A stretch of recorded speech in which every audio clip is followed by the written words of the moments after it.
सारा प्रणाम। सहारा से जुड़े हुए हमारे समस्त कर्तव्ययोगी साथियों का और सहारा से जुड़े तमाम निवेशकर्तागण शुभचिंतकों का एक बार फिर से हार्दिक अभिनंदन, स्वागत है। आज कुछ लोगों को अप्रिशिएट करना है और कुछ लोगों से थोड़ा सा शिकायत करना है। अप्रिशिएट उन सभी साथियों को करना है जो वर्तमान की परिस्थितियां कितनी भी विषम क्यों न हो, लेकिन फिर भी अपने मजबूत कंधों पर सम्मानित जमाकर्ताओं के भुगतान से संबंधित अलख को बहुत ही बेहतरीन तरीके से हिंदुस्तान के सभी सोशल मीडिया के प्लेटफॉर्म पर बहुत ही बेहतरीन अंदाज में जगाए हुए हैं। और जहां पर भी उनको संस्था जमाकर्ताओं के हित की बात नज़र आती है, वो अपने सोशल मीडिया के हैंडल से उसको पोस्ट भी कर रहे हैं, प्रचार भी कर रहे हैं, प्रसारित भी कर रहे हैं और तमाम जिम्मेदार लोगों को टैग भी कर रहे हैं। और अफसोस या शिकायत की अगर बात किया जाए तो केवल इतना है कि जितने साथी हमारे सामान्य निवेशकर्ताओं का भुगतान की चिंता कर रहे हैं या सारण्य परिवार के कार्यकर्ताओं के रोजगार की चिंता कर रहे हैं, उसके विपरीत हमारे बहुत करोड़ों लोग, लाखों लोग इसको नज़रअंदाज किए दे रहे हैं। आप उस चीज़ को समझने का थोड़ा सा प्रयास करिए।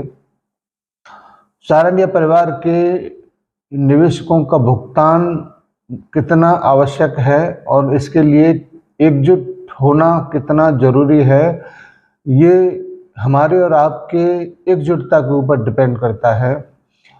और साथियों, मैं आपको स्पष्ट कर देना चाहूँगा कि एकजुटता किसी तोड़ फोड़ करने के लिए नहीं किया जा रहा है या संस्था के दरवाजे बंद कराने के लिए नहीं किया जा रहा है। संस्था सहारनीय परिवार के कंधे मजबूत करने के लिए किया जा रहा है, क्योंकि सहारनीय परिवार या संस्था अगर मजबूत होगा तभी हमारे और आपके भुगतान करने का या भुगतान प्राप्त करने का या रोजगार प्राप्त करने का मौका भी उतना ही मजबूत होगा। हम संस्था के विरुद्ध खड़े होकर संस्था के अगेंस्ट में नारेबाजी करके उसका बुरा करके, बुरा चाह के हम भुगतान की बात नहीं कर सकते। ये तो फिर एकदम ठप्पा ही लग जाएगा कि भुगतान या रोजगार किसी प्रकार से किसी को नहीं मिलेगा। इसीलिए आवश्यकता और बल देने की बात तो केवल इतना है कि संस्था को मजबूत किया जाए और संस्था के राह में जितने भी अवरोधक हैं उनको दूर किया जाए, जो हमारे अपने हाथ में है। कानूनी प्रक्रिया में क्या करना है क्या नहीं करना, ये तो टॉप मैनेजमेंट संस्था के तमाम जो देख रेख करने वाले लोग हैं वो कर रहे हैं। उसके बारे में हम और आप हस्तक्षेप नहीं कर सकते, लेकिन आवाज को बुलंद जरूर कर सकते हैं। मैं पिछले 10-12 साल से सोशल मीडिया के फेसबुक पर आर्टिकल लिखा करता था और मेरे आर्टिकल को हजारों लोग पसंद करते थे या उसको अप्रिशिएट करते थे। मैंने YouTube पर आकर अपनी बातों को कहना सुनना शुरू किया तो फिर फेसबुक पर जाना थोड़ा सा बंद हुआ। विगत कुछ समय से मैं फेसबुक पर फिर दोबारा से एक्टिव हूँ और आपको मैं बताना चाहूँगा कि 15 अगस्त से लेके और अब तक हम लोग काफ़ी पोस्ट किए हैं और तारीफ मैं उन लोगों को करना चाहूँगा जिन्होंने उसको अपने सोशल मीडिया के हैंडल से शेयर किया। तमाम लोगों ने उस पर रिएक्शन दिया, 1 लाख के लगभग उसको लोगों ने देखा। लेकिन हमारा मंजिल ये नहीं है। हमारा मंजिल है हमारे सभी जमाकर्ताओं तक संस्था के हित को रखते हुए और उसके ऊपर हुए अन्याय को लोगों के बीच तक पहुंचाना।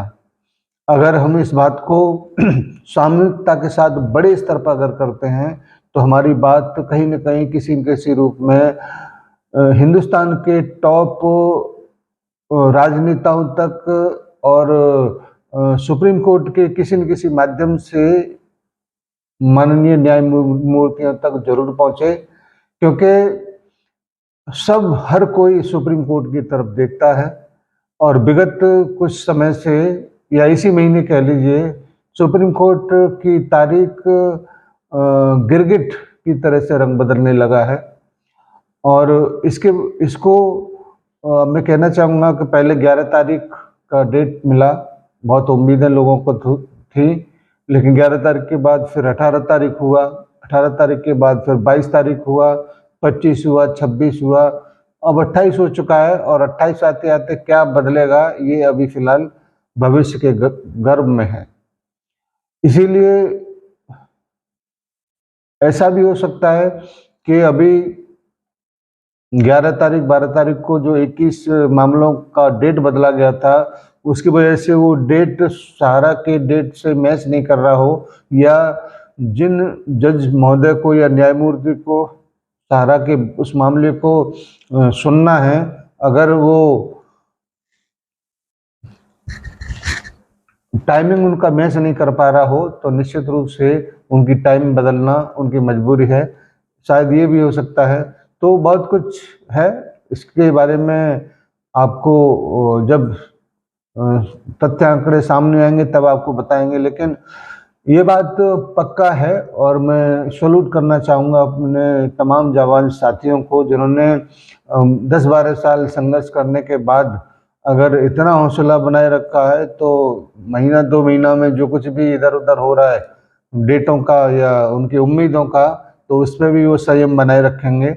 और उम्मीद मैं अपने निवेशक साथियों से भी ये करना चाहूँगा कि आप ये मत समझिए कि सहारा के पोस्ट को या उसकी बातों को हम अपने हैंडल से शेयर करेंगे तो लोग क्या कहेंगे।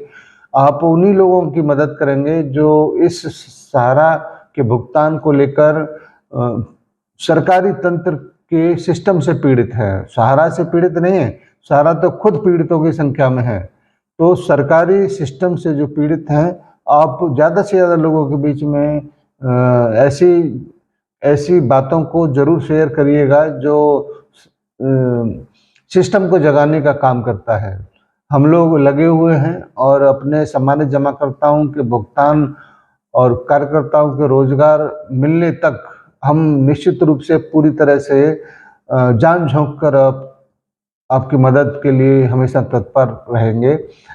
और जो सुनवाइयां अभी अटकी हुई हैं, उसके आगे चल के क्या होने वाला है उसमें तो आपको पता ही है। अभी सुप्रीम कोर्ट ने सहकारिता मंत्रालय या यूनियन ऑफ इंडिया जो गया हुआ है सुप्रीम कोर्ट में अपनी आगे की रणनीतियों को करने के लिए, उसको क्रियाकलाप क्या होंगे आगे, तो उस पर सुप्रीम कोर्ट ने बहुत ही तीखे व्यंग या तीखे शब्द का इस्तेमाल किया है। और ऐसा लगता है कि निर्णायक मामला अब आने वाले टाइम पर बिल्कुल नज़दीकी है। तो हम निश्चित रूप से इन सारी बातों का जरूर इंतजार करेंगे। लेकिन जब तक सुनवाइयां नहीं हो रही हैं तब तक इस सलक में इतना तेजी से किया जाए जिससे कि कुछ लगे कि हमारे निवेशक साथी जाग रहे हैं और अपने भुगतान को लेकर अब सोशल मीडिया के प्लेटफॉर्म पर हैं। आने वाले समय में कहां पर और प्लेटफॉर्म हमको मिलेंगे वो मैं अभी आपको नहीं बता सकता, लेकिन कुछ समय के बाद हम लोग निश्चित रूप से कुछ न कुछ ऐसा जरूर करेंगे जिससे सहारनीय परिवार को मजबूत करते हुए अपने हक की बातों को व्यापक स्तर पर, राष्ट्रव्यापी स्तर पर रखा जाए। ऐसी प्लानिंग हम लोग जरूर करेंगे। लेकिन उससे पहले हम तब तक कुछ नहीं करेंगे जब तक माने सुप्रीम कोर्ट की साइड से ये जो एक आशा की किरण भी है, तब तक हम लोग धैर्य रखेंगे। हम सुप्रीम कोर्ट के ऊपर विश्वास करते हैं, वहाँ से न्याय जरूर मिलेगा। और इन्हीं सारी बातों को लेकर हम लोग आपके बीच में बराबर आते हैं। आपसे मेरा ये आग्रह रहता है कि किसी भी प्लेटफॉर्म पर आप हैं, अपने सोशल मीडिया के हैंडल से ये वीडियो को जरूर शेयर करिए। हाँ, इतना ज़रूर है कि कुछ बहुत ज्ञानी लोग ज़रूर इसको कंडम करने का कोशिश करते हैं, लेकिन आप उनकी परवाह मत करिए, क्योंकि वो संकुचित दायरे के लोग हैं। वो अपना ही चाहते हैं कि हम दिखाई दें और कोई दिखाई न दे। लेकिन संकुचित दायरे का क्या नतीजा निकला कि वो उसी सर्कल में बंद के रह गए। हम लोग हिंदुस्तान लेवल पर देशव्यापी एक उपस्थिति लोगों के बीच में दर्ज कराने में सफल हैं, और इसी वजह से उनकी वो कुंठा है, उनकी वो ज्वेलसी है। हम किसी भी हालत में अपने इस अभियान को किसी के कहने से नहीं रोकेंगे। हमारा हित, जमाकर्ता का हित और कार्यकर्ताओं का हित जैसे जैसे हमको नज़र आता रहेगा, हम वैसे वैसे उसी रास्ते पर चलते रहेंगे। धन्यवाद आप सभी को, और उम्मीद करते हैं कि आप इसी तरीके से सहयोग करते रहेंगे। और मेरा उद्देश्य तो आपको पता है कि जब तक निवेशक का भुगतान नहीं हो, जब तक कार्यकर्ता को रोजगार नहीं हो, तब तक आपको यथार्थ नज़र आता रहेगा। और जैसे ही ये सारी उपलब्धियां प्राप्त कर लेंगे, उसके बाद हमारा यथार्थ खत्म हो जाएगा। बिल्कुल ये प्लेटफॉर्म को हम लोग समाप्त कर देंगे, क्योंकि ये हमारा मंजिल नहीं है, मंजिल आप हैं। धन्यवाद सभी को, सादर सारा।